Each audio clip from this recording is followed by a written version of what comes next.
See, I wasn't sure what was going on. I trusted Deborah, but I knew that if I had her with me, the Lord would give us favor.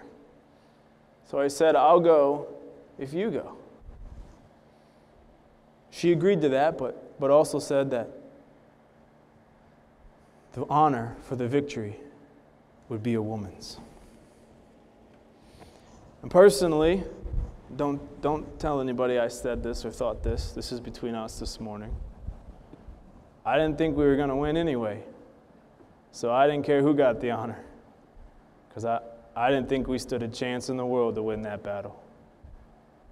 So that was fine with me. Women got the honor. Great. We're going to lose. It's not going to matter. That's kind of just where I was. Men, you have to realize that I was a young warrior at the time. Now I sit before you old, not strong, unable to do battle. But I was a young warrior at the time.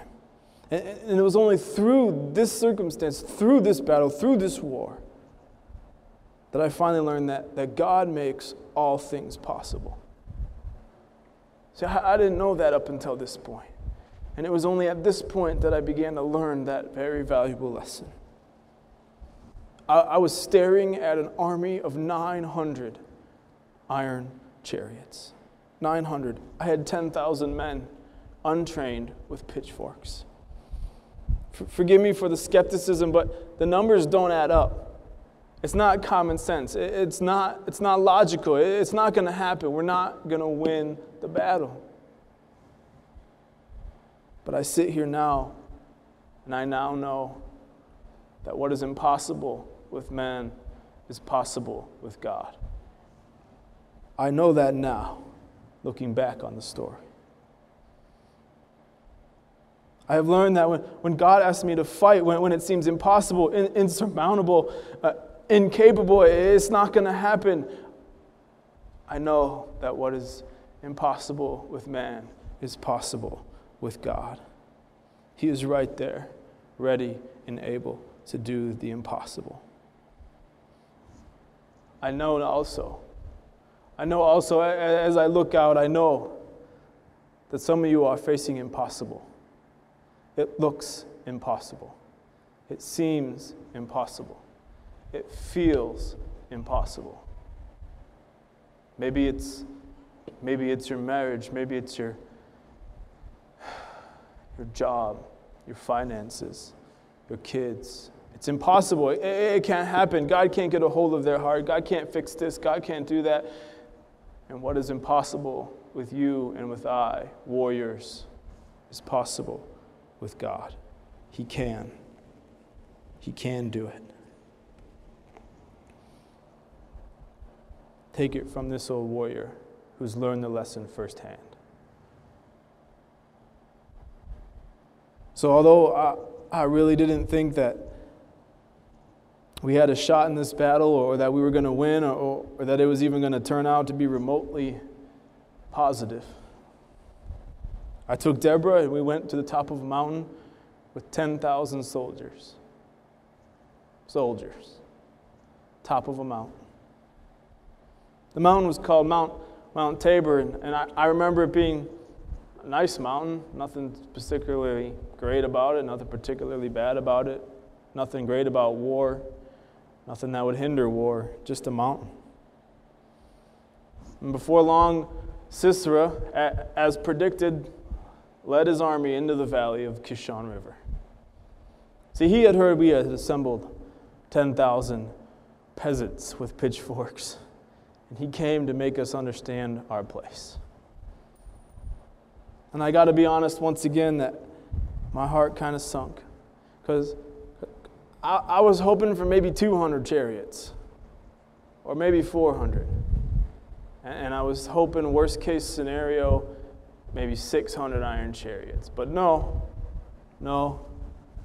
Deep down I knew I shouldn't have got my hopes up, because I knew Sisera, and I knew Sisera would bring all 900 to squash us. That's the man he was.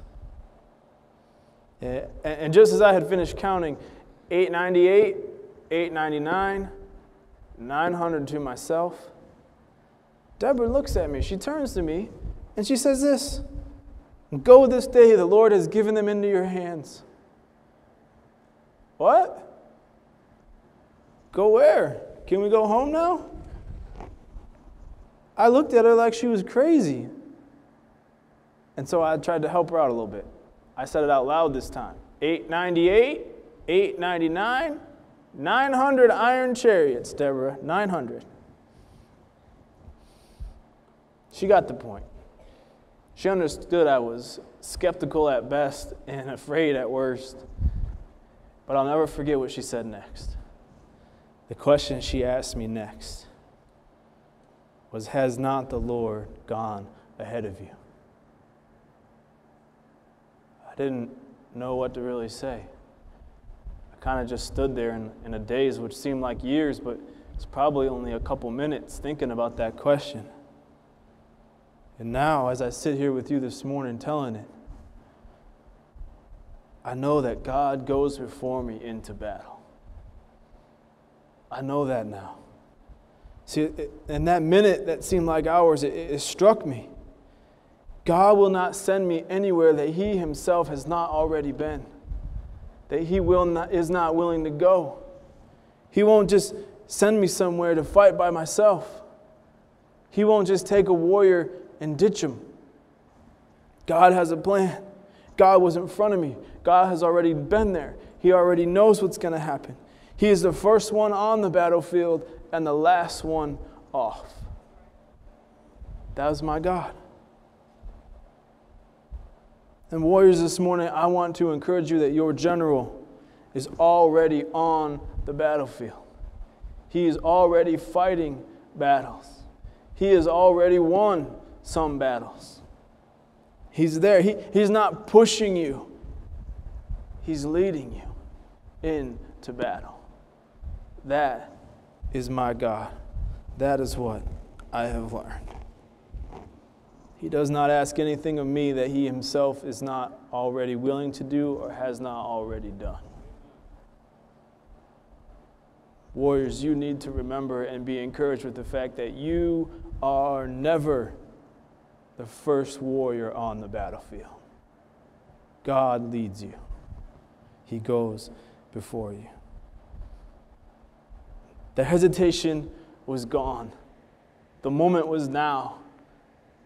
And as I stood up, I charged down that mountain. There was a warrior now. There was no time to think. There was no time to react, to do common sense things. I was a warrior. I led those 10,000 men down that mountain and we charged. And a funny thing happened. As we started down the mountain, it began to rain. And what started as a drizzle turned into a downpour. As we reached the bottom of the mountain, I remember the mountain started to shake. The earth started to shake. And it was pouring rain and it was shaking all at the same time. I could barely see the men next to me on my side or the men in front of me in the iron chariots, but what I could see was this. The chariots had stopped moving. They were stuck in the mud. It had rained too fast and too furious. The river started to rise and the mud stopped the chariots. It rendered the chariots all in their iron glory useless. The horses useless. And the last thing that I really can recall in that battle is seeing Sisera jump out of his chariot and run like a little sissy girl the other way. That's all I remember. That was an amazing battle because we really didn't even have to do much. God made it pour rain. God made the mountains quake. And God made the Canaanite army so confused with the rain and the thunder and the lightning and our men screaming down on them that they turned on one another. And they started to fight each other. And then they started to flee when they realized that they were in a hopeless situation, in a hopeless battle, that they were not going to win. We completely routed that army that day. Not a man was left. Not a man. Everyone dead. We destroyed them all. It was an amazing day. My adrenaline still rushes and my heart pumps when I tell that story. It was awesome. It all happened so fast and so furious. It's hard to remember. But this I do remember from that.